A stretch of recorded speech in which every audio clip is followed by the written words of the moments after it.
ये कहानी है एक ऐसे हाई स्कूल स्टूडेंट की जिसे नहीं पता कि वो कोरिया के सबसे अमीर आदमी का पोता है, जो कि अपने जीवन के आखिरी पलों में अपने ही अंकल और अपने कजिन के हाथों मारा जाता है। और वो वापस रिबॉर्न होता है अपने बचपन में, जब वो सिर्फ एक हाई स्कूल स्टूडेंट था। अगर आप लोग को पसंद है स्मार्ट एमसी, पावर गेम्स और ऐसी मानवा जहाँ पे मेन कैरेक्टर अपने दिमाग की मदद से काफी रिच बन जाता है, तो ये मानवा आपके लिए है। और इस मानवा को पूरा एंड तक देखना। अगर तुम लोग को ये मानवा पसंद आती है तो कमेंट में ज़रूर बताना कि मैं इसे कंटिन्यू करूँ या ना करूँ। इस मानवा की शुरुआत एक अच्छे दिन से होती है। हम देखते हैं समुद्र के बीच में एक याच को, और फिर हमें एक टीवी एंकर की आवाज़ सुनाई देती है। वो कह रहा होता है, CEO of DM financial investments, chairman ना इल्सू। ये 1 साल हो चुका है जब से वो बहुत सारे पैसों के साथ गायब हुए हैं, जो कि इन्वेस्टमेंट और लोन के पैसे थे। लेकिन फिर भी पुलिस अभी तक स्ट्रगल कर रही है उनके इन्वेस्टिगेशन के साथ। वो अभी भी चेयरमैन ना के वेयर अबाउट्स खोज नहीं पा रहे। कुछ लोगों का कहना है कि चेयरमैन ना पहले ही किसी और कंट्री में भाग चुके हैं।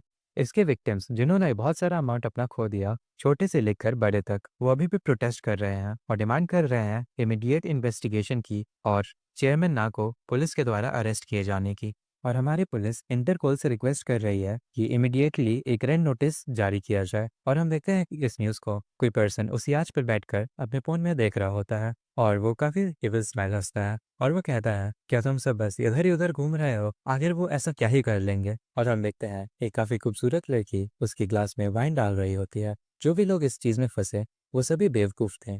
और ये इंसान चेयरमैन ना होता है, डीएम फाइनेंशियल का एक्स सीईओ। फिर वो अपने ग्लास से वाइन पीते हुए कहता है, मेरे तरह स्मार्ट लोग ही सारे पैसे लेकर जाते हैं। फिर सीन शिफ्ट होता है रात के टाइम पर, और हमें उस याच के अंदर में चेयरमैन ना का बेडरूम दिखाया जाता है। वो वहां पर काफी आराम से सो रहा होता है। तभी हम देखते हैं कोई उसे बुलाता है, चेयरमैन, चेयरमैन ना इल्सू, उठ जाओ।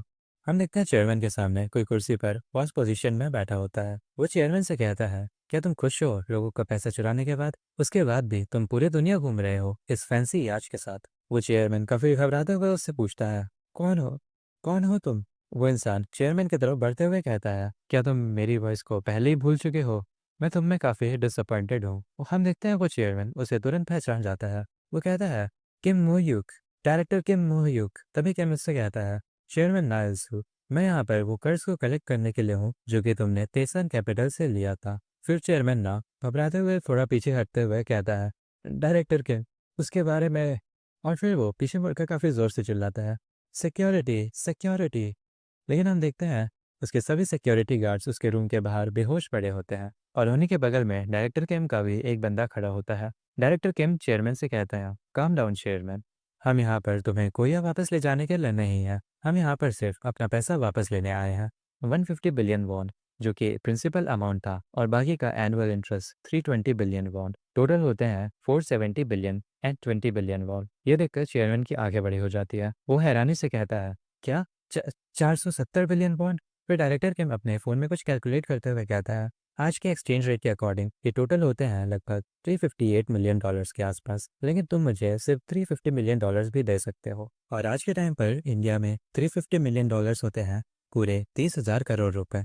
तो ये कोई छोटा मोटा अमाउंट तो बिल्कुल नहीं है। और ये अमाउंट सुनकर चेयरमैन ना के भी पसीने छूटने लगते हैं, और वह घबराते हुए उससे कहता है, मेरे पास कोई पैसे नहीं है। मैंने सभी पैसों से ये याच खरीद ली और मेरे पास अब कुछ भी नहीं बचा है। और ये सेंस भी नहीं बनाता कि सिर्फ 1 साल का इंटरेस्ट प्रिंसिपल अमाउंट से डबल हो। अगर तुम सच्ची में कुछ लेना चाहते हो तो तुम सिर्फ ये याच ले जाओ, मेरे पास इससे अलावा और कुछ भी नहीं है। फिर हम देखते हैं डायरेक्टर केम अपने सर पर हाथ रखते हुए उसे डिसअपॉइंटेड तरीके से देखता है। सीन कुछ टाइम बाद पर शिफ्ट होता है। उस याच से एक रोप लटक रही होती है, और डायरेक्टर किम उस याच के कॉर्नर पर खड़े होकर स्मोक कर रहे होते हैं। वो अपने आदमी से कहता है, उसे ऊपर खींचो। और हम देखते हैं जो चेन पानी के अंदर थी उससे चेयरमैन ना लटके हुए होते हैं। उसे जैसे ही बाहर निकाला जाता है वो खांसना शुरू कर देता है। डायरेक्टर किम उससे कहता है, मैं जानता हूँ तुमने 200 मिलियन वॉन से भी ज्यादा एम्बेजल किए हैं एक शेल कंपनी के थ्रू जो कि माल्टा में सिचुएटेड है। उसके अलावा वर्जिन आइलैंड में सिचुएटेड एक कंपनी के थ्रू 150 मिलियन वॉन।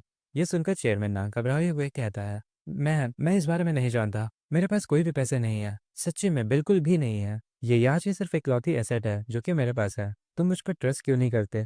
लेकिन किम उसको अनदेखा कर कर अपनी बात कंटिन्यू करता है, तुम्हारे पास स्विट्जरलैंड में भी 120 मिलियन है, सिर्फ यही अकेले 470 बिलियन वॉन हो जाते हैं। तुम अपने लैपटॉप का इस्तेमाल कर कर अभी पैसे ट्रांसफर कर सकते हो। इस याच का स्टार लिंक काफ़ी फास्ट भी है। फिर जब चेयरमैन ना के सारे फंड्स रिवील हो जाते हैं तो फिर वो उससे कहता है, ये मनी मैं तुम्हें नहीं दे सकता, मुझे ये पैसे वापस चाहिए। डायरेक्टर किम बिना किसी इमोशन के कहते हैं, तुम अपने साथ कुछ भी वापस नहीं ले जा पाओगे अगर तुम अभी इन शार्क्स का खाना बन जाओ तो। ये सुनकर चेयरमैन ना चिल्लाते हुए कहता है, मैं बिना पैसे के रहने से अच्छा मर जाऊं। ठीक है, प्रिंसिपल अमाउंट, मैं तुम्हें प्रिंसिपल अमाउंट ट्रांसफ़र कर दूंगा। जो 150 बिलियन वॉन का प्रिंसिपल अमाउंट था वो मैं तुम्हें अभी ट्रांसफ़र कर देता हूँ। तो तुम उस चीज़ को ले जाओ और इंटरेस्ट को भूल जाओ। जितना कि इंटरेस्ट मैंने पहले ही पे कर चुका है, तो तुम फिर भी प्रॉफिट में रहोगे अगर तुम अब सिर्फ प्रिंसिपल अमाउंट ले जाओ तो। बाकी सभी इन्वेस्टर अपने पैसे लेने की उम्मीद छोड़ चुके हैं, तो क्या ये चीज़ सही नहीं होगी? ये सुनकर किम कुछ भी नहीं कहता, वो शांत रहता है। फिर वो अपने एक आदमी से कहता है, सांगी चेयरमैन को वापस नीचे भेज दो। ये सुनकर चेयरमैन काफ़ी ज़्यादा हैरान होता है। वो उसे रुकने को कहता है। वो उसे कहता है, अगर मैं अभी मारा गया तो वो पैसे तुम भी उन्हें वापस नहीं ले जा पाओगे। ये सुनकर किम कहता है, अगर हम उन पैसों को वापस नहीं ले जा पाए तो भी ऐसा कोई इंसान जो कि तेसान कैपिटल के पैसों को चुराने की कोशिश करे, उसे एक एग्जाम्पल के तौर पर सेट करना ही अच्छा रहेगा, ताकि लोगों को पता रहे कि उनके साथ क्या होगा अगर वो भी ऐसा करने की सोचे तो। और ये सब कुछ किम एक केबल से स्माइल के साथ कहता है। फिर वो बिना किसी इमोशन के साग्य को उस चीज को लोअर करने को कहता है। फिर चेयरमैन ना काफी डेस्परेटली चिल्लाते हुए उसे रुकने को कहते हैं। फिर हम कुछ समय बाद का सीन देखते हैं। चेयरमैन ना अपने लैपटॉप को काफी बड़ी बड़ी आंखों से देख रहे होते हैं। हम देखते हैं किम एक ब्राइट स्माइल के साथ चेयरमैन से कहता है, तो चेयरमैन बिना किसी प्रॉब्लम के $350 मिलियन हमें रिसीव हो चुके हैं। तेसन कैपिटल को यूज़ करने के लिए आपका बहुत बहुत शुक्रिया। और उन लोग को अब इतना पोलाइटली बिहेव करता हुआ देखकर चेयरमैन काफ़ी गुस्से में कहता है, तुम कमीने लोग, वो पैसे मैंने कुत्ते की तरह काम कर कर कमाए थे और अब तुम लोग हर एक रुपए को मुझसे दूर ले जा रहे हो। लेकिन डायरेक्टर किम उसे इग्नोर करते हुए बेशर्मी से स्माइल करते हुए कहता है, डियर कस्टमर, अगर आपको दोबारा किसी चीज़ की ज़रूरत पड़ती है तो प्लीज़ हमें कांटेक्ट करिएगा। फिर हम देखते हैं डायरेक्टर किम अपनी टीम के साथ उस याद से एक बोट में बाहर आ जाता है। चेयरमैन उन लोग को जाते हुए देखता है, लेकिन तभी उसके तरफ काफ़ी तेज़ लाइट आती है। ये देखकर चेयरमैन ना अपने आंखों को अपने हाथ से प्रोटेक्ट करते हुए कहता है, ये क्या है? फिर हम देखते हैं उसके आसपास 5 बोट्स होती हैं और वो लोग अनाउंसमेंट कर रहे होते हैं, हम फिलीपींस कोस्ट गार्ड से हैं। तुम्हें कोरियन पुलिस की रिक्वेस्ट पर इंटरपोल के रेड नोटिस पर रखा गया है। बिल्कुल भी मूव मत करना। अगर तुम रेजिस्ट करते हो तो हम फायर कर देंगे। ये देखकर चेयरमैन ना काफ़ी ज़ोर से चिल्लाते हुए कहता है, तुम कमीने किम मुहियुक। फिर सीन शिफ्ट होता है एक बंगलों में और उस बंगलों के अंदर हमें एक ओल्ड मैन की फोटो दिखाई जाती है। फिर हमें 4 लोग एक लिविंग एरिया में बैठे हुए दिखाए जाते हैं। हम देखते हैं उनमें से एक तेसन कैपिटल का चेयरमैन चियन सुवान। वो वाइन की बोतल आगे बढ़ाते हुए कहता है, ये लो मुयुक, तुम एक ग्लास लो, तुम इस बार भी काफ़ी अच्छा करे। कि मैं अपना ग्लास आगे बढ़ाते हुए उनसे कहता है, नहीं सर, मैंने इस चीज़ का ख्याल सिर्फ आपकी इंस्ट्रक्शंस और कंपनी के पॉलिसीज़ के अकॉर्डिंग ही रखा है। सुमान किम के कंधे पर हाथ रखते हुए कहता है, तुम एक ऐसे इंसान को खोजने को मैनेज कर पाए जो कि अपने याच पर पूरी दुनिया घूम रहा था, और तो और तुमने इंटरेस्ट भी रिकवर कर लिया। फिर हम देखते हैं तेसन कैपिटल के वाइस चेयरमैन चियोन सुहान को। वो कहता है, हाँ हाँ, सिर्फ तुम्हारे वजह से मोयू हमारी कंपनी इतने बड़े लॉस से बचने के काबिल रही। 470 बिलियन वॉन एक छोटा अमाउंट बिल्कुल भी नहीं है। और उनमें से चौथा इंसान होता है सुमान का सबसे बड़ा बेटा चियोन जी वॉन। सुमान मुयुक से कहता है, इकलौता पर्सन जिसे हम अभी ट्रस्ट कर सकते हैं वो सिर्फ तुम ही हो मुयुक। तुमने इस बार काफ़ी अच्छा किया है। मुयुक उनसे कहता है, बिल्कुल नहीं चेयरमैन, मैंने सिर्फ अपना काम किया है। सुमान उससे हंसते हुए कहता, मैंने तुमसे कहा था तुम हमें अंकल बुला सकते हो जब यहाँ पर सिर्फ हम हो। वैसे भी हम सब एक फैमिली हैं। हम देखते हैं सुहान भी हंसते हुए कहता है, बिल्कुल बिल्कुल, मेरी प्यारी बहन चियोन मिसियोन का इकलौता बेटा किम मुहयुक। सुमन किम से कहता है, तुम्हें याद है मुहयुक, यहाँ सभी का मेरे फादर चियोन तेसन के साथ एक ब्लड रिलेशन है। और हम देखते हैं जिस पर्सन की तस्वीर हमें बंगलों में दिखाई गई थी वो चियोन तेसन होता है। किम तेसन की फोटो की तरफ देखते हुए सोचता है, मेरे नाना जी, लोन शार्क इंडस्ट्री के लेजेंड चियोन तैसाम। यहाँ तक कि पास्ट में कोरिया के टॉप एलिट्स भी उनके पास जाते थे मनी बोरो करने के लिए। उन्हें साउथ कोरिया के सबसे अमीर इंसान के सामने अपना सर झुकाना पड़ता था। लोग उन्हें एक ऐसा इंसान कहते थे जो कि साउथ कोरिया की शार्क लोन इंडस्ट्री को संभालता था, the loan shark king. Cash, investment shares, stock, real estate, foreign funds और भी ना जाने कितनी सारी चीज़ें। और जबकि ये सिर्फ ऐसा अमाउंट है जो कि लोगों को पता है, और वो अमाउंट भी ट्रिलियंस में है। लेकिन उन्होंने मेरे लिए कुछ भी नहीं छोड़ा। उनके नाती गिले जो भी उनकी इनहेरिटेंस थी, वो सब कुछ सिर्फ उनके बच्चों में ही बटी थी। वो दो भाई, चियोन सुमान और चियोन सुहान, और उनके बच्चे। फिर हम देखते हैं सुमान जियोन से कहता है, बट जीवोन, आखिर तुम क्या कर रहे हो? मैंने इन कुछ दिनों में तुम्हें अपनी पर भी नहीं देखा है। क्या तुम मोयो को इतना स्ट्रगल करते हुए नहीं देख पा रहे? क्या तुमने सीईओ यून, जिसने की अपार्टमेंट कंस्ट्रक्शन के पैसे को एम्बेजल किया था, उसे अभी तक खोजा? सुमन की बात सुनकर जीवन उससे घबराते हुए कहता है, हाँ, उसके बारे में मुझे लगता है कि मैं उसे जल्दी ही खोज लूँगा। ये सुनकर सुमन उसके ऊपर काफ़ी ज़ोर से चिल्लाकर कहता है, तुम गधे! कितनी बार तुमने मुझसे तुम्हें और ज़्यादा टाइम देने को कहा है, और तुमने पिछली बार उसे इस वजह से खो दिया था क्योंकि तुम ड्रग्स के नशे में थे। किम जीवन को देखते हुए सोचता है, चियोन जीवन, चियोन सुमन का इकलौता बेटा, और वो चियोन फैमिली का सबसे बड़ा बेटा भी। वो नालायक और लालची नशेड़ी है, जो कि काफ़ी ज़्यादा ही प्रिविलेज्ड है। फिर सुमन अपने सर पर हाथ रखते हुए परेशान होते हुए कहता है, हाँ, ये सब कुछ बहुत ही शर्मनाक है, वो भी मोहयुक के सामने। पर वो स्माइल करते हुए मोहयुक से कहता है, मोहयुक, तुमने सच्ची में काफ़ी ज़्यादा हार्ड वर्क किया है। तुम ज़रूर थक चुके होगे, तो जाओ और जाकर रेस्ट कर लो। किम सर झुकाते हुए कहता है, ठीक है, थैंक यू अंकल। तो मैं अब यहाँ से चलता हूँ। हम देखते हैं किम इस बंगलो से बाहर निकलते हुए उसके तरफ मुड़कर देखता है। अंदर से अभी भी हंसी मजाक की आवाज़ें आ रही होती है। वो उस तरफ देखते हुए सोचता है, 30 साल पहले मैंने अपनी पूरी कोशिश की थी ताकि मैं इस फैमिली का एक मेंबर रिकॉग्नाइज्ड हो सकूं। मैंने हर तरीके के बुरे काम किए, और वो हर कुछ किया जो कि मुझे कहा गया करने को, लेकिन फिर भी मैं इस जियोन फैमिली का हिस्सा नहीं बन पाया। फिर सीन शिफ्ट होता है। हम देखते हैं रोड पर एक कार, वो काफ़ी तेज़ी से जा रही होती है, और उस कार को ड्राइव कर रहा होता है किम मोयुक। वो अपना फ़ोन देखता है। उसने कैलेंडर पर एक अलार्म लगाया होता है, उसकी ग्रैंडमदर की डेथ एनिवर्सरी का। वो अपने फ़ोन को देखते हुए मायूस आंखों के साथ सोचता है, सिर्फ इकलौती फैमिली जो कि मेरे पास मेरे बचपन में थी, जब मेरे पेरेंट्स की डेथ हो गई थी, वो सिर्फ मेरी ग्रैंड माँ थी। हम देखते हैं कि अपने बचपन की अपनी ग्रैंड माँ के साथ की यादें याद कर रहा होता है। मेरी ग्रैंड माँ आज से 30 साल पहले चल बसी। फिर सीन शिफ्ट होता है एक कन्वीनियंस स्टोर में कि वहाँ से कुछ सामान लेकर जा रहा होता है। तभी उसे कॉल आता है। वो कॉल सांगी का होता है। कॉल पिक करके किम कहता है, हाँ सांगी, बताओ क्या हुआ? सांगी उससे कहता है, मैंने जिन यून कंस्ट्रक्शन के सीईओ यून को खोज लिया है। वो अभी इंचियन में है। चेयरमैन ने हमें ऑर्डर दिया है उसे अभी पकड़ के लाने का। किम सांगी से कहता है, लेकिन ये काम तो जीवन यून का था ना? सांगी उससे कहता है, चेयरमैन ने कहा है कि ये चीज़ तुम खुद से करो चीफ। किम कहता है, क्या चेयरमैन ने ऐसा कहा? सांगी उसे हाँ में जवाब देता है। किम उसका रिप्लाई करता है, ठीक है, मैं जल्दी ही वहाँ पहुँच जाऊँगा। फिर वापस से सीन शिफ्ट होता है एक पोर्ट के पास। किम अपनी कार से वहाँ उतर रहा होता है। वो सांगी को कॉल करके कहता है, मैं यहाँ पहुँच चुका हूँ, आखिर तुम कहाँ पर हो? तभी उसके सामने कुछ लोग बेसबॉल बैट्स के साथ आ रहे होते हैं। वो लोग कहते हैं, चीफ, तुम यहाँ आ चुके हो? ये देखकर किम गुस्से में कहता है, आखिर ये सब क्या है? वो सभी लोग किम को चारों तरफ से घेर लेते हैं। किम और गुस्सा होते हुए कहता है, आखिर तुम लोग ये कर क्या रहे हो? पार्क सांगी कहाँ पर है? तभी उनके बीच से सांगी अपने हाथ में सिगरेट पकड़कर आते हुए कहता है, चीफ, आई एम सॉरी तुम्हें इतनी रात में कॉल करने के लिए। तभी वो सांगी के ऊपर चिल्लाते हुए कहता है, ओए पार्क सांगी, आखिर तुम्हें क्या लगता है तुम क्या कर रहे हो? वो अपनी बात कंप्लीट कर नहीं पा रहा होता है कि तभी साइड से एक कार आ रही होती है, वो भी उसे उड़ाने के लिए। लेकिन वो उसे डॉज कर बच जाता है, और वो कार सीधे किम की कार में जाकर हिट होती है। वो उन्हें काफ़ी गुस्से के साथ देख रहा होता है, लेकिन तभी उसके सामने से एक बेसबॉल बैट जाता है।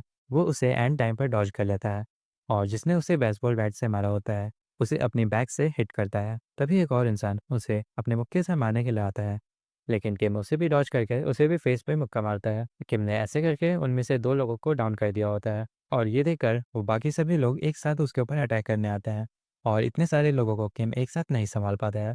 इसी वजह से वो उनके सामने हार जाता है। वो अपने घुटने पर आकर काफ़ी गुस्से में सांगी को देखते हुए कहता है, सांगी, तुम कमीने इंसान। लेकिन सांगी उसे बिना किसी इमोशन के देख रहा होता है। तभी किम को एक बेसबॉल बैट की हेड सीधे उसके सर पर लगती है। वो हेयर हिट का फिर ज़मीन पर गिर जाता है, और वो वहीं पर बेहोश हो जाता है। कुछ समय बाद जब उसकी आंखें खुलती हैं, वो देखता है कि उसे उसकी कार में सीट से बांध दिया गया होता है। ये सब देखकर वो कहता है, आखिर ये क्या है? तभी उसे कुछ समझ आता है, और हम देखते हैं उसकी कार समुद्र के बीचों बीच एक शिप के ऊपर होती है। और उसे चारों ओर से सांगी और उसके लोगों ने घेरा हुआ होता है। सांगी किम को बुलाता है। चीफ। सांगी को देखकर किम काफी जोर से चिल्लाकर कहता है, पार्ट सांगी, तुम कमीने, तुम्हें क्या लगता है तुम क्या कर रहे हो? मुझे अभी और इसी वक्त रिलीज करो। ये सुनकर सांगी उससे कहता है, मुझे ऑर्डर मिले थे किम वोयुक को रिटायर करने के। किम उससे गुस्से में पूछता है, आखिर ये किसने ऑर्डर दिया? क्या ये चेयरमैन थे या जियोन सुवान? क्या ये जियोन जीवोन था? सांगी रिप्लाई करता है, आखिर ये क्या मैटर करता है कि मुझे किसने ऑर्डर किया? क्या तुम्हें नहीं पता? हम सिर्फ सर्वेंट्स हैं जो कि वही करते हैं जो कि हमें करने को कहा गया हो। Good by chief. फिर उस शिप का पीछे का दरवाजा खुलता है और वो सभी लोग उस कार को धक्का देकर पानी में गिरा रहे होते हैं। किम ये देखकर काफी घबरा जाता है। वो उन्हें रुकने को कहता है, लेकिन उसकी कोई कुछ नहीं सुनता और वो किम की कार को पानी में डाल देते हैं। किम की कार के अंदर पानी भरने लगता है।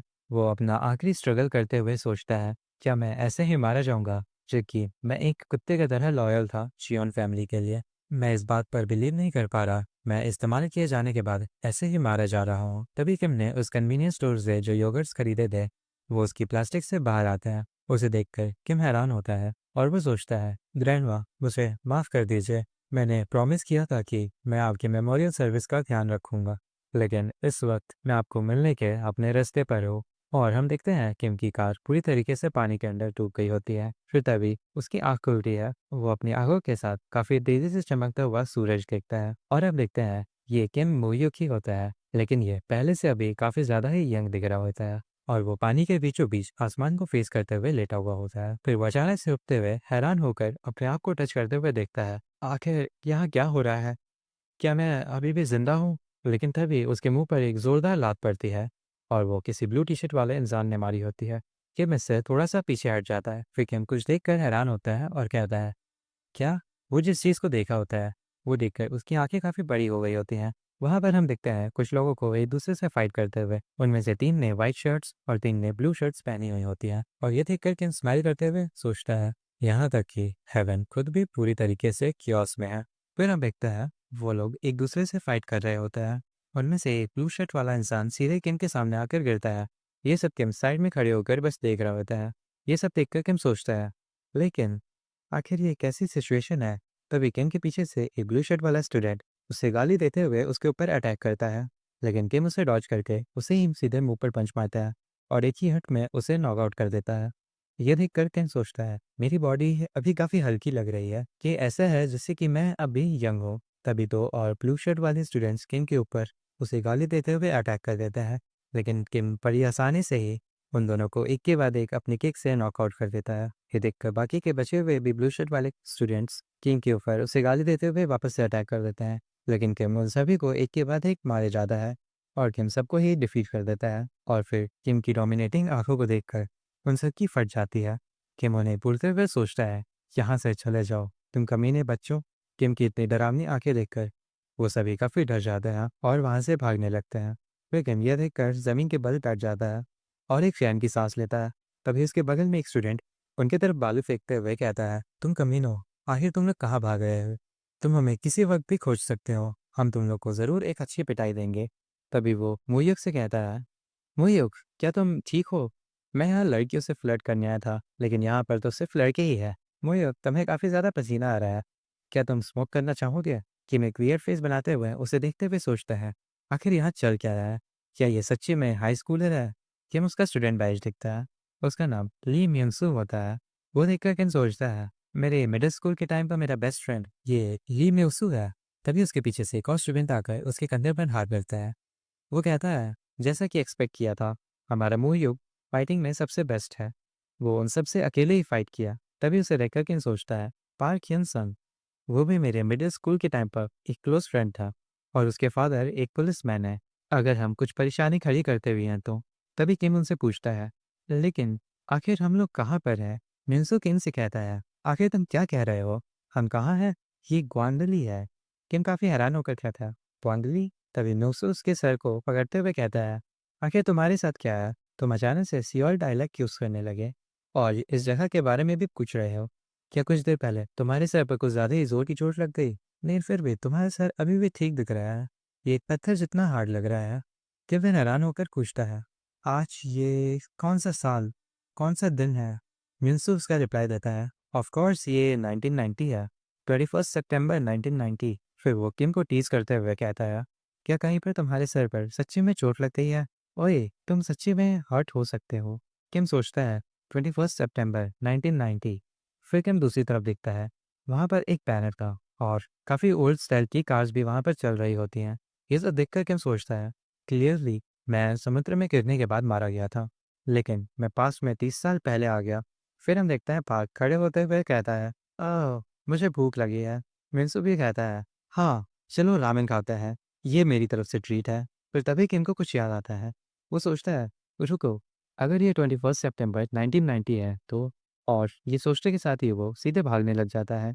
उसको ऐसा रिएक्ट करता हुआ देखकर पार्क और मिंसू चिल्लाकर कहता है, ओह, मुयू, आखिर तुम कहाँ जा रहे हो? तभी किम दौड़ते हुए सोचता है, आज के दिन मेरी ग्रैंड माँ, जो कि मेरी इकलौती फैमिली है, आज वही दिन है जिस दिन वो चल बसी थी। और किम काफ़ी तेज़ी से दौड़ता है और वो सोच रहा होता है अपनी ग्रैंडमा की डेथ के बारे में। वो उनके फ्यूनरल को भी वापस इमेजिन कर रहा होता है। वो उस फ्यूनरल में काफ़ी ज़्यादा रो रहा था। उसकी ग्रैंडमा की डेथ एक हार्ट अटैक की वजह से हुई थी। डॉक्टर्स ने कहा था, अगर किसी ने उन्हें थोड़ा सा भी देर पहले खोज दिया होता और एम्बुलेंस को कॉल कर दिया होता तो उनकी डेथ ऐसे ही नहीं हुई होती। फिर हम इवनिंग का सीन देखते हैं, एक घर के बाहर। वहाँ पर सीढ़ी से एक ओल्ड ग्रैनी उतर रही होती है। उनके सामने ही किम खड़ा होता है। उसे देखकर वो ओल्ड ग्रैनी काफ़ी हैरान होती है। वो किम के पास आकर कहती है, क्या तुम्हारा स्कूल पहले ही खत्म हो गया? तुम आज घर जल्दी आ गए। और ये थी किम की ग्रैंड माँ। वो किम का हाथ पकड़ रखी होती है और उन्हें इतना ठीक देखकर किम रोने लगता है। उसे उसकी और उसकी ग्रैंड माँ की साथ की बचपन की यादें वापस आ रही होती हैं। ग्रैंड माँ किम को ऐसे देखकर उसके फेस पर हाथ रखते हुए कहती है, तुम इतने हाफ क्यों रहे हो? क्या तुम इसलिए दौड़ कर यहाँ आए क्योंकि तुम काफी भूखे थे? किम रोते हुए अपनी ग्रैंड माँ का हाथ पकड़कर कहता है, हाँ ग्रैंड माँ। उसकी ग्रैंड माँ उससे कहती है, हाँ फिर तुम क्यों रो रहे हो? क्या कुछ हुआ है? किम अपने आंसू पोंछते हुए कहता है, नहीं कुछ नहीं, ये बस ऐसा है कि मैं आपको बहुत ज़्यादा मिस कर रहा हूँ। उसकी ग्रैंडमा उसे गले लगाते हुए कहती है, ओह मेरे बच्चे, अभी तुम अचानक से इस तरह से बिहेव क्यों कर रहे हो? हमारे मोहिब को रोता हुआ देखना, ऐसा लगता है कि तुम वापस से एक छोटे बच्चे बन चुके हो। तुम काफ़ी ज़्यादा ही अच्छे लगते थे, चाहे तुम स्माइल कर रहे हो या फिर रो रहे हो। आखिर तुम इतने बड़े कब हो गए? किम अभी भी रोते हुए अपनी ग्रैंडमा को गले लगाया हुआ रहता है। फिर किम अपने आंसू पोंछते हुए ग्रैंडमा को खींचते हुए कहता है, ग्रैंडमा, अभी इन चीज़ों के लिए वक्त नहीं है, चलो सबसे पहले हॉस्पिटल चलते हैं। उसकी ग्रैंडमा हैरान होते हुए पूछती है, क्या हॉस्पिटल? किम परेशान होते हुए उनकी तरफ देखते हुए कहता है, आप कभी भी बेहोश हो सकती हो, चलो हम सबसे पहले हॉस्पिटल जाके आपका चेकअप कराते हैं। लेकिन उसकी ग्रैंडमा उसकी बात नहीं मानती। वो उससे कहती है, आखिर हॉस्पिटल क्यों जाना? मेरी तबीयत बिल्कुल भी खराब नहीं है। किम फिर भी उनकी बात नहीं सुनता और उसे खींचते हुए कहता है, जल्दी करो ग्रैंडमा, आप हो सकता है कि मारे भी जाओ। ये सुनकर उसकी ग्रैंडमा काफी हैरान होती है और कहती है, हे, आखिर मैं क्यों मरूंगी? फिर वो किम का हाथ पकड़ते हुए, मैं सिर्फ तुम्हारी शादी और तुम्हें तुम्हारे बच्चे को बड़ा करते हुए देखने के बाद ही मरूंगी, तो तुम बिल्कुल भी चिंता मत करो। फिर वो वापस से अंदर जाते हुए कहते हैं, तुम अपने रूम में जाओ, मैं तुम्हारे लिए जल्दी से कुछ खाने को बनाती हूँ। किम वहीं खड़े होकर अपनी ग्रैंडमा को काफी परेशान आंखों से देखता है। फिर सीन शिफ्ट होता है एक टेबल के ऊपर। वहां पर काफी सारा गरम गरम खाना रखा हुआ होता है। किम की ग्रैंडमा किम को सर्व करते हुए कहती है, ये लो, धीरे धीरे खाना, ये उतना भी ज्यादा बांझान नहीं है। किम काफी तेजी से उसे खाते हुए कहता है, नहीं, इसमें वो सब कुछ है जो कि मुझे पसंद है, मैं इसे ज़रूर खाऊँगा। उसकी ग्रैंडमा स्माइल करते हुए उसे खाते हुए देखते हुए कहती है, ओह! थोड़ा धीरे खाओ। अगर किसी ने तुम्हें ऐसे देखा तो उसे लगेगा कि तुम पता नहीं कितने सालों से नहीं खाए हो। फिर वो उठते हुए किचन की तरफ जाती है और उसे कहती है, तुम यहाँ रुको, मैंने तुम्हारा फ़ेवरेट कॉर्न जूस भी प्रिपेयर किया है। फिर किम खाना खाते हुए रोते हुए सोचता है, ये सही है, मुझे बस मेरी ग्रैंडमा के हाथों का बना हुआ एक सिंपल सा खाना चाहिए था। आखिर मैं तेसन कैपिटल और शियोन फैमिली के लिए एक कुत्ते की तरह क्यों काम करता रहा? किम रोते हुए अपना खाना खा ही रहा होता है, तभी उसे किचन से कुछ आवाज आती है। वो भागते हुए किचन में जाता है। वो वहां देखता है उसकी ग्रैंडमा जमीन पर गिरी हुई थी। फिर वो उन्हें ऐसे देखकर काफी परेशान होकर जोर से चिल्लाता है, ग्रैंडमा। फिर सीन शिफ्ट होता है एक हॉस्पिटल के इमरजेंसी वार्ड का सीन दिखाया जाता है। वहां पर उसकी ग्रैंडमा हॉस्पिटल बेड पर लेटी हुई होती है। किम डॉक्टर से बात कर रहा होता है। डॉक्टर उससे कहता है, ये काफ़ी बुरा हो जाता अगर तुम थोड़ा-सा भी लेट होते तो। हमें अभी और भी काफ़ी सारे टेस्ट करने हैं, लेकिन ऐसा लगता है कि एक सर्जरी नेसेसरी है। अगर हम इसे ऐसे ही छोड़ देते हैं तो तुम्हारी ग्रैंडमदर शायद फिर से किसी भी टाइम पर बेहोश हो जाए। ये सुनकर किम हैरान होता है। फिर सीन शूट होता है। किम अपने हाथों में कुछ 150 रुपए के सिक्के देखकर सोचता है, मैं अभी कुछ देर पहले ही कई 100 बिलियंस कलेक्ट करने वाला था, लेकिन इस समय पर सिर्फ यही है जो कि मेरे पास है। फिर तभी किम का फ्रेंड मिम्सू रिसेप्शन पर हॉस्पिटल की फीस पे करते हुए कहता है, ये लीजिए, प्लीज इसके साथ हॉस्पिटल फीस पे कीजिए। मिम्सू किम से कहता है, मुझे अपने फादर से आज सुबह ही पॉकेट मनी मिली है। किम उसको ऐसे पे करते हुए देखकर सोचता है, म्यूसो के फादर भी एक large adult entertainment place own करते हैं जो कि नागपुर डोंग की मेन स्ट्रीट पर थी। किम म्यूसो का थैंक यू करता है। वो उससे कहता है, थैंक यू म्यूसो, मैं इसे तुम्हें जल्दी ही पे बैक कर दूंगा। म्यूसो उससे कहता है, हे, ऐसी चीज़ों के लिए पेइंग बैक की बात मत करो, ये तुम्हारी ग्रैंडमदर के हॉस्पिटल के खर्चों के लिए है। हमने तुम्हारे ग्रैंडमा के हाथों का बना हुआ कई हज़ारों पाउंड का खाना खा चुका है ऑलरेडी। फिर पार्क किम के कंधे पर हाथ रखते हुए कहता है, तुम इस बारे में चिंता मत करो, सिर्फ अपनी ग्रैंडमा के बारे में सोचो, हम ही कभी कभी विजिट किया करेंगे। युनसु किम से कहता है, लेकिन क्या तुम्हारी ग्रैंडमा सच्ची में ठीक है? और ट्रीटमेंट और मेडिकेशन के बारे में तुमने कुछ पता किया? तभी किम वापस से डॉक्टर और अपनी कन्वर्सेशन याद करते हुए सोचता है। उस टाइम पर किम ने डॉक्टर से पूछा होता है, फिर तो सर्जरी का कितना कॉस्ट आएगा? डॉक्टर ने कहा होता है, मैं एग्जैक्टली श्योर नहीं हूँ, लेकिन ये लगभग 10 मिलियन वॉन के आसपास होगा। किम काफ़ी वियर्ड फेस बनाते हुए सोचता है, 10 मिलियन वॉट, मेरी पास्ट लाइफ में ये उतना भी ज़्यादा नहीं था, लेकिन अब मेरे पास सिर्फ कुछ कॉइन्स ही हैं जो कि अभी मेरे हाथों में है। तभी हम देखते हैं कि हॉस्पिटल के बाहर एक फ़ोन बूथ में आ जाता है। वो उसमें कॉइन डालते हुए एक नंबर डायल करता है। वो सोचता है, एक ऐसा वे जिससे कि मुझे सर्जरी की फीस मिल सके, तो उसके लिए सिर्फ यही इकलौता रास्ता है। तभी किम जिस तरफ कॉल लगाया होता है उसके दूसरी तरफ से आवाज़ आती है, हाँ, ये प्योंगचांग टोंग है। फिर किम उससे कहता है, हेलो, मैं किम मुयुक, मेरे पास चेयरमैन चियोन तेसान के लिए एक मैसेज है। प्लीज़ उनसे कहिएगा कि किम मुयुक उनकी इकलौती बेटी चियोन यूसुक का इकलौता बेटा अपने ग्रैंडफादर को देखना चाहता है। फिर हमें देहान बुसान हॉस्पिटल का सीन दिखाया जाता है। उसके छत पर हमारा मेन कैरेक्टर खड़ा होता है। वो सोच रहा होता है, 1990, एक ऐसा समय जब यहाँ पर ऊंची ऊंची बिल्डिंग्स नहीं थी। ये बिल्कुल वैसा ही है जैसा कि बुसान मुझे याद था। मैं सच्ची में 1990 में वापस आ चुका हूँ, लेकिन क्या मैं फिर से मार दिया जाऊंगा? आज से 30 साल बाद मेरे मर्डर के पीछे सबसे बड़ा सस्पेक्ट मेरे अंकल हैं, चेयरमैन जियोन सुमान। वही एकलौते हैं मुझे मेरे ही सबऑर्डिनेट्स के हाथों मरवा सके। लेकिन क्यों? मैं बिल्कुल श्योर हूँ मैं उसके लिए उस टाइम पर भी यूजफुल था। क्या यहाँ उसके अलावा कोई और हो सकता है? क्या ये चियोन सुहान हो सकता है, या फिर वो चियोन जीवोन था? आखिर ये कौन हो सकता है? कौन मुझे मारना चाहेगा? छोड़ो, चाहे जो कुछ भी हो, अब ये मेरा चांस है। फिर किम अपनी मुट्ठी बंद करते हुए सोचता है, मेरा चियोन फैमिली को डिस्ट्रॉय करने का चांस और पूरे तेसान कैपिटल के ऊपर राज करने का। तभी हम देखते हैं किम को पीछे से कोई बुलाता है, ओए, तुम वहाँ बच्चे। किम पीछे मुड़कर देखता है तो वहाँ पर एक मिडिल एज्ड आदमी बैठा होता है जिसके बॉडी पर काफ़ी जगह पट्टियाँ लगी हुई होती है और उसके बॉडी पर टैटू भी थे। वो सिगरेट पी रहा होता है। वो किम से कहता है, हाँ, तुम ही, मैं तुमसे ही बात कर रहा हूँ, एक सेकंड के लिए इधर आना। किम उसे घूरते हुए कहता है, क्या? और सोचता है, अब आखिर ये कौन है? तभी वो इंसान किम से पूछता है, आखिर तुम्हारा नाम क्या है? और ये जो पर्सन है वो किम से ठग जैसे बात कर रहा होता है। किम उससे पूछता है, आखिर तुम मेरा नाम क्यों जानना चाहते हो? तभी हम देखते हैं उसके पीछे एक मोटा आदमी खड़ा हुआ होता है जिसके गले में सोने की बहुत मोटी चेन होती है। वो उससे बोलता है, हाँ, आखिर उस बच्चे के साथ क्या है? क्यों वो इतना ज़्यादा टफ एक्ट कर रहा है? और वो मोटा इंसान उसकी ये बात सुनकर हंसते हुए कहता है, तुम अब हार रहे हो। वो पहला वाला पर्सन बोलता है, ओए, जैसे कि मैं सच्ची में हार रहा हूँ। फिर वो किम से बोलता है, हे तुम शैतान बच्चे, आखिर ये किस तरीके के मैनर्स है तुम्हारे बड़ों के सामने? किम उससे रिप्लाई करता है, क्या तुम्हें अपना नाम पहले नहीं बताना चाहिए, इससे पहले कि तुम किसी और से उसका नाम पूछो? वो पर्सन बेंच पे अपना सर टेकते हुए कहता है, हाँ, ये लड़का। और किम से कहता है, अच्छा, चाहे जो भी हो, मैं पार्क दोंग सू हूँ। पार्क दोंग सू, नाम तो सुना ही होगा। किम उसका नाम सुनकर सोचता है, पार्क दोंग सू, मैंने इसका नाम सुना है। ये सासंग गैंग का सेकंड इंचार्ज था जो कि बुसान में जंग डिस्ट्रिक्ट को डोमिनेट करती थी। वो एक लेजेंडरी फिगर था जिसने कि गैंग को ज्वाइन करने के सिर्फ 5 साल के अंदर ही उस गैंग के सक्सेसर के तौर पर एक्नॉलेज कर दिया गया था।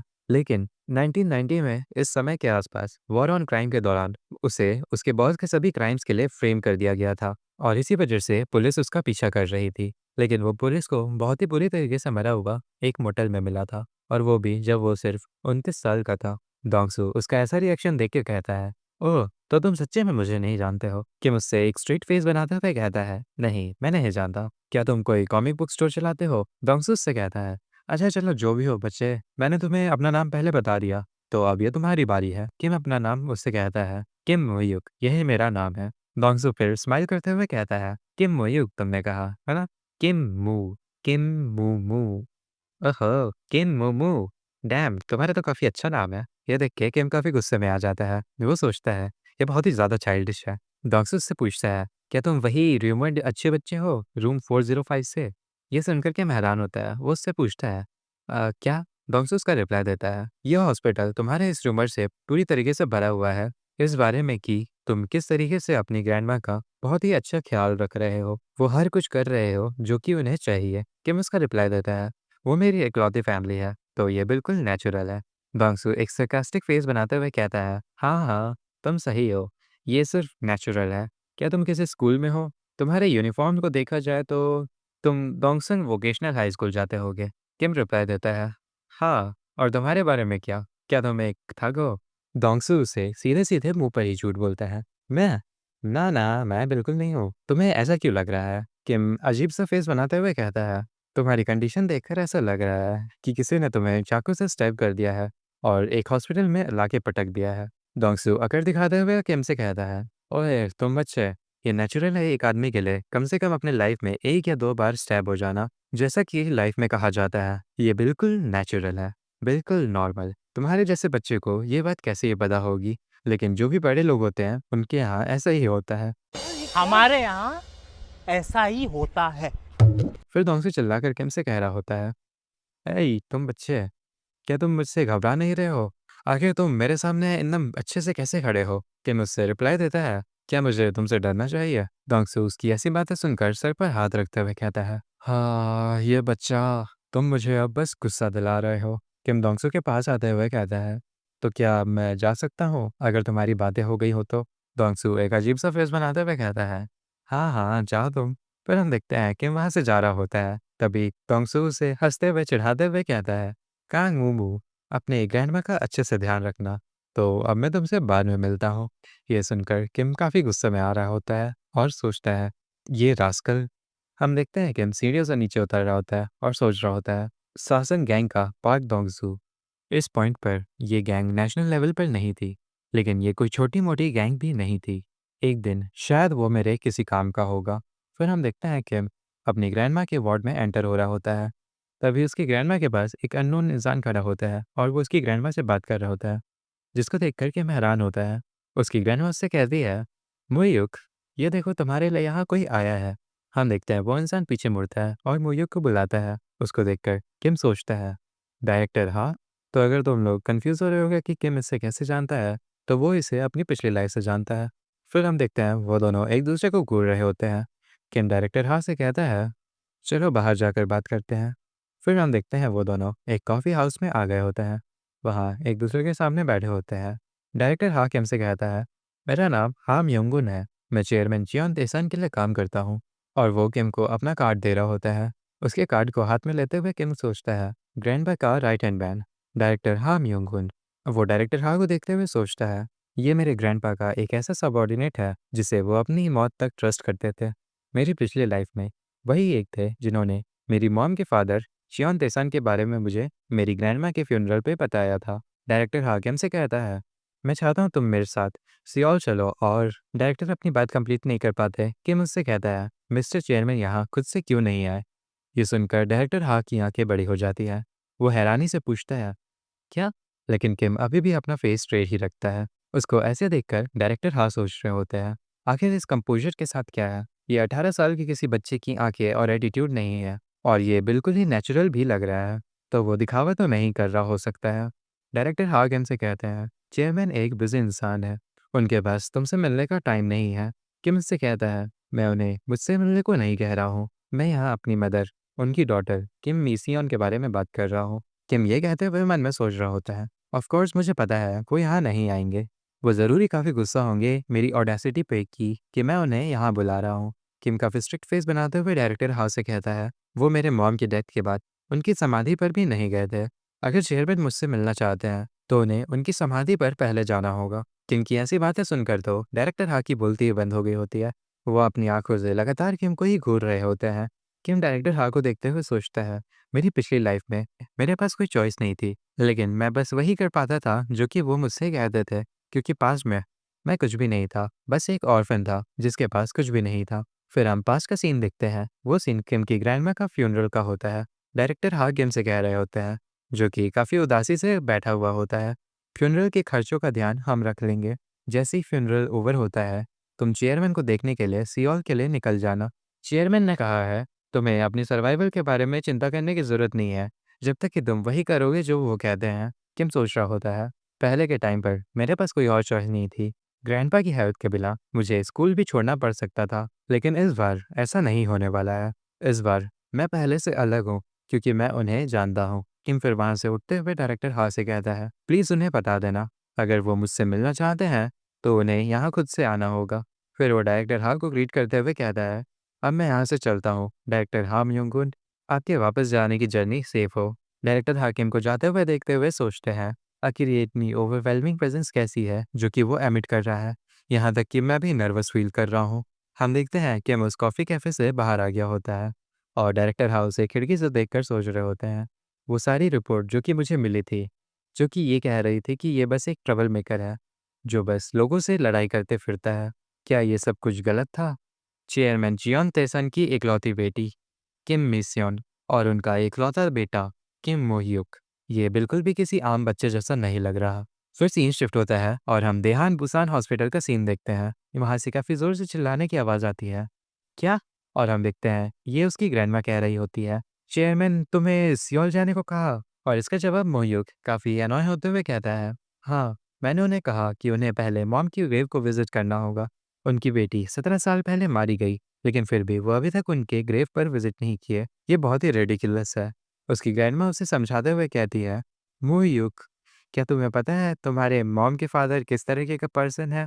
किम उसका रिप्लाई देता है, हाँ मुझे पता है, वो सियोल में बिजनेस करते हैं। मैंने उन्हें उस नंबर से कॉल किया जो कि आपने मुझसे छुपा रखा था। वो वही नंबर था जो कि आप उनके लोगों को कॉन्टैक्ट करने के लिए यूज़ करती थी, है ना? ये सुनकर उसकी ग्रैंडमा हैरान होते हुए उससे पूछती है, तुम्हें कैसे पता? फिर उसकी ग्रैंडमा उसकी चिंता करते हुए उससे बताती है, तुम्हें उनसे अच्छे से रहना होगा। मुह्यक कहता है, आखिर मुझे वैसा क्यों करना पड़ेगा? पिछले 17 सालों से वो हमें जैसे इग्नोर कर रहे हैं। उसके बाद तो मैं उन्हें देखना भी नहीं चाहता। उसकी ग्रैंडमा किम से कहती है, लेकिन फिर भी तुम ऐसा नहीं कर सकते मुह्यक। लेकिन उसकी ग्रैंडमा अपनी बात कंटिन्यू नहीं कर पाती। किम उसे गले लगा लेता है और कहता है, जो भी हो, उस बारे में आप चिंता ना करो। आप सिर्फ अपनी हेल्थ के बारे में चिंता करो। जब तक कि मेरे पास आप हो, मुझे और किसी की ज़रूरत नहीं है। किम अपनी ग्रैंडमा को गले लगाए हुए सोचता है, एक ऐसी पर्सन जिन्हें मैं सबसे ज़्यादा प्यार करता हूँ। मेरी पास्ट लाइफ में मुझे उन्हें फ़िदा करना पड़ा था, बिना किसी पहले वार्निंग के, लेकिन इस बार मैं आपको बहुत ही खुश रखूँगा। फिर हम देखते हैं सीन शिफ्ट होता है। हमें सियोल का सीन दिखाया जाता है और वहाँ पर चियोन फैमिली का वही बंगलो दिखाया जाता है। फिर हमें किसी इंसान को दिखाया जाता है। वो कह रहा होता है, उसने ऐसा कहा, अगर मैं उसे देखना चाहता हूँ तो मुझे वहाँ खुद से जाना होगा। फिर हम देखते हैं डायरेक्टर हाथ सर झुकाकर उनसे कहता है, हाँ चेयरमैन। उसने कहा वो आपसे सिर्फ तभी मिलेगा जब आप पहले उसकी मॉम की ग्रेव को विजिट करोगे। फिर वो पर्सन अपने मुंह में सिगार रखते हुए कहता है, कितना बेहुदा है ये। और हम देखते हैं ये पर्सन होता है चियोन देसान, तेसन कैपिटल्स का मालिक। वो कहता है, क्या उसमें कुछ ज़्यादा ही गट्स हैं या फिर वो सिर्फ पागल है? अच्छा चलो ठीक है, वो डेफिनेटली मेरा इंटरेस्ट पिक करने में सक्सीड हो गया है। मैं बुसान चले जाऊंगा। आखिर मैं भी तो देखूं वो किस तरीके का इंसान है। फिर हम देखते हैं चेयरमैन अपनी सीट से उठते हुए कहता है, क्या वो हमारे किसी काम का है भी या नहीं? मैं उसे तब तक काम कराऊंगा जब तक कि उसकी बोन्स खिंच ना जाए, बिल्कुल एक स्लेव की तरह मेरी फैमिली के लिए। और ये एपिसोड बस यहीं तक। अब अगले एपिसोड में हम देखेंगे किम कैसे चियोन तैसान से मिलता है और वो आखिर चियोन तैसान से क्या मांगता है। किम की आगे की जर्नी वो काफ़ी इंटरेस्टिंग होने वाली है, तो तुम लोग इस स्टोरी को ज़रूर फॉलो करना। अभी तो ये बस शुरुआत है और इस मानवे के एपिसोड्स में जल्दी जल्दी ही अपलोड किया करूँगा। और वीडियो को लाइक ज़रूर कर देना और तुम लोग कमेंट को स्क्रॉल करके हाइप भी कर देना इस वीडियो को। जितना ज़्यादा इस वीडियो पर हाइप होगा, नेक्स्ट एपिसोड उतना ही ज़्यादा जल्दी आएगा। तो हम मिलते हैं अब किसी नए वीडियो में, किसी नए एपिसोड के साथ। सायोनारा।